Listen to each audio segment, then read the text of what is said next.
Hello, namaste everyone. Welcome back to my channel. This is day 13 of our Constitution series and आज हम लोग start करने वाले हैं part 3 of the constitution which relates to fundamental rights. So आज जिस article के बारे में हम लोग बात करने वाले हैं that is article 12 of the constitution which states about state.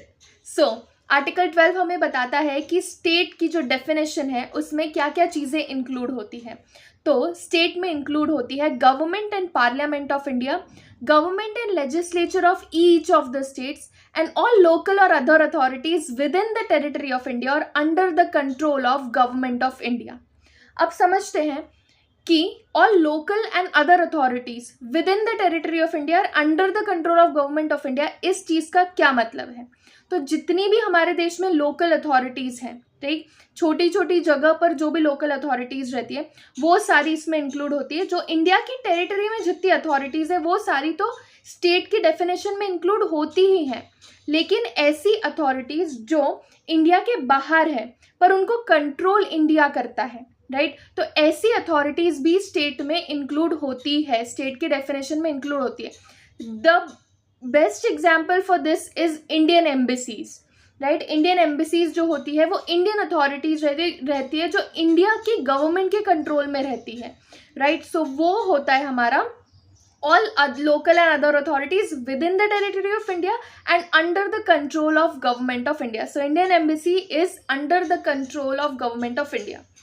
अब ये समझते हैं हम लोग कि स्टेट की डेफिनेशन देना ज़रूरी क्यों था, राइट.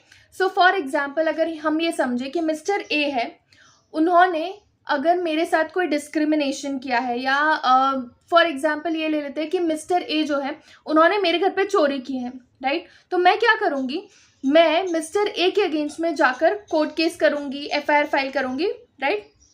सो मेरे पास एक पर्सन है जिसने मेरे साथ गलत किया है और उसके अगेंस्ट में मैंने केस फाइल किया है, right. So this is against mister A, a individual और अ इंडिविजुअल बॉडी, ठीक है.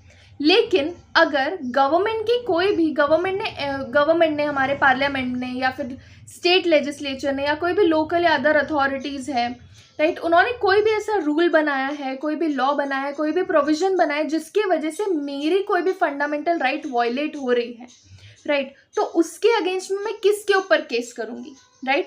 तो वो जो राइट है वो राइट मैं किसके अगेंस्ट में एनफोर्स करूँगी, ऑफकोर्स स्टेट के अगेंस्ट में. सो इसलिए स्टेट के अंदर क्या क्या चीज़ें इंक्लूड होती है, कौन कौन सी अथॉरिटीज़ इंक्लूड होती है, ये बताना बहुत ज़्यादा ज़रूरी था. For more such videos please stay tuned with our constitution series and let's decode law together.